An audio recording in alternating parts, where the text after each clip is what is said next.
Hi everyone, welcome back. ഫർസൂസ് റെസിപ്പീസിലേക്ക് എല്ലാവർക്കും സ്വാഗതം. ഇന്നത്തെ നമ്മുടെ റെസിപ്പി ചോറിൻ്റെ ഒക്കെ കൂടെ കഴിക്കാൻ എളുപ്പത്തിൽ റെഡിയാക്കാൻ പറ്റുന്ന ഒരു വെണ്ടയ്ക്ക ഫ്രൈ ആണ് കേട്ടോ. ഏകദേശം കൊണ്ടാട്ടത്തിൻ്റെ ഒക്കെ ടേസ്റ്റാണ്. അതും ഇൻസ്റ്റൻ്റായിട്ട് വളരെ പെട്ടെന്ന് തന്നെ ഉണ്ടാക്കാൻ പറ്റുന്ന ഈ ഒരു ഈസി ടേസ്റ്റി റെസിപ്പി എങ്ങനെയാണ് റെഡിയാക്കുക എന്നുള്ളത് നമുക്കൊന്ന് കണ്ടു നോക്കിയാലോ.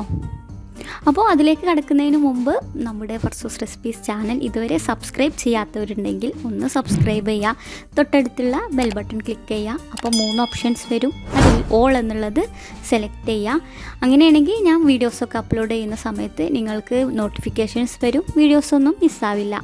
അപ്പോൾ 200 ഗ്രാം വെണ്ടയ്ക്ക എടുത്തിട്ട് നന്നായി കഴുകി വൃത്തിയാക്കിയതിന് ശേഷം ഒരു ടിഷ്യൂ പേപ്പറോ അല്ലെങ്കിൽ നല്ലൊരു തുണിയോ വെച്ചൊന്ന് തുടച്ച് ഡ്രൈ ആക്കി എടുക്കണേ.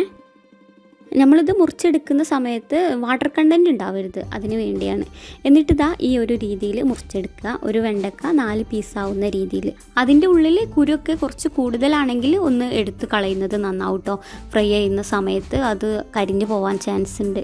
ചെറിയ കുരുകളൊക്കെ ആണെങ്കിൽ കുഴപ്പമൊന്നുമില്ല, കളയേണ്ട ആവശ്യമില്ല. മുഴുവൻ വെണ്ടയ്ക്കയും ഇതുപോലെ മുറിച്ചെടുത്തിട്ടുണ്ട്. ഇതൊരു ബൗളിലേക്ക് ഇട്ട് കൊടുക്കാം.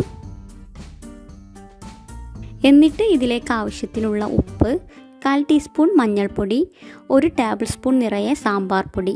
അതിൻ്റെ ഫ്ലേവർ കൂടുതൽ വേണമെന്നുണ്ടെങ്കിൽ 1/4 ടേബിൾ സ്പൂൺ വരെ ആകാം. 1 ടേബിൾ സ്പൂൺ എന്തായാലും വേണേ. ഈ സാമ്പാർ പൊടി ഇതിൽ ചേർക്കുന്നതുകൊണ്ട് ഒരു സ്പെഷ്യൽ ടേസ്റ്റാണ് കേട്ടോ നമ്മുടെ ഈ ഫ്രൈക്ക്. ഇതാണ് ഇതിൻ്റെ ഹൈലൈറ്റ്. പിന്നെ 1 ടീസ്പൂണിൻ്റെ അടുത്ത് മുളക് പൊടി, 1/2 ടീസ്പൂൺ കുരുമുളക് പൊടി.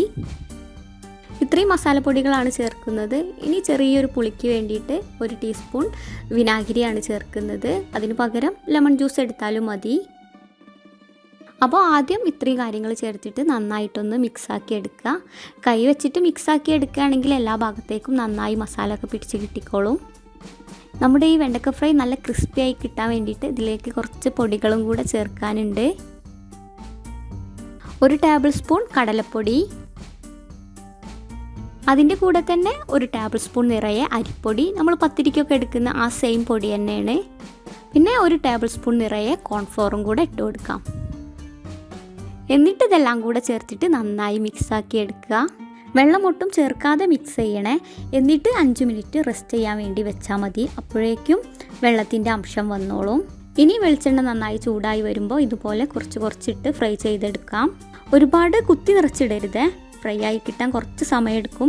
ഇനി ഓയിലാണെങ്കിലും വെളിച്ചെണ്ണ ആണെങ്കിലും കുഴപ്പമില്ല. വെളിച്ചെണ്ണ ആണെങ്കിൽ ഇതിന് ടേസ്റ്റ് കുറച്ചുകൂടെ കൂടുതൽ കിട്ടും. എന്നിട്ട് മീഡിയം ടു ഹൈ ഫ്ലെയിമിൽ ഫ്രൈ ചെയ്തെടുക്കാം. ലോ ഫ്ലെയിമിൽ വെക്കേണ്ട ആവശ്യമൊന്നുമില്ല, പെട്ടെന്ന് തന്നെ റെഡിയായി കിട്ടിക്കോളും.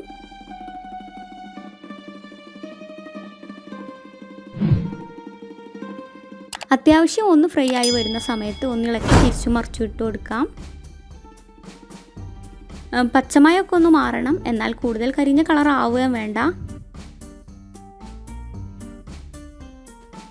ഇതിപ്പോൾ ഇവിടെ റെഡി ആയിട്ടുണ്ട്. ഇനി ഈ ചൂടിൽ കുറച്ചുകൂടെ ക്രിസ്പി ആയി കിട്ടിക്കോളും. എന്നിട്ട് ബാക്കിയുള്ളതും ഇതുപോലെ ഫ്രൈ ചെയ്തെടുത്താൽ മതി. ഇപ്പോൾ ഈ ഒരു വീഡിയോ കണ്ടുകൊണ്ടിരിക്കുന്ന സമയത്ത് നിങ്ങൾക്ക് ഇഷ്ടമായിട്ടുണ്ടെങ്കിൽ ആ ലൈക്ക് ബട്ടൺ ഒന്ന് പ്രസ് ചെയ്യുന്ന കാര്യം മറക്കരുതേ. അപ്പോൾ ഇതുപോലെ ഉണ്ടാക്കി നോക്കാത്തവരുണ്ടെങ്കിൽ തീർച്ചയായും ഒന്ന് ഉണ്ടാക്കി നോക്കുക. ഉണ്ടാക്കി നോക്കിയ ശേഷം നിങ്ങളുടെ ഫീഡ്ബാക്കൊക്കെ ഒന്ന് അറിയിക്കുക. അപ്പോൾ ഇൻഷാ അല്ലാഹ് അടുത്ത ഒരു നല്ല റെസിപ്പിയുമായി ഫർസൂസ് റെസിപ്പീസിലൂടെ നമുക്ക് വീണ്ടും കാണാം. താങ്ക്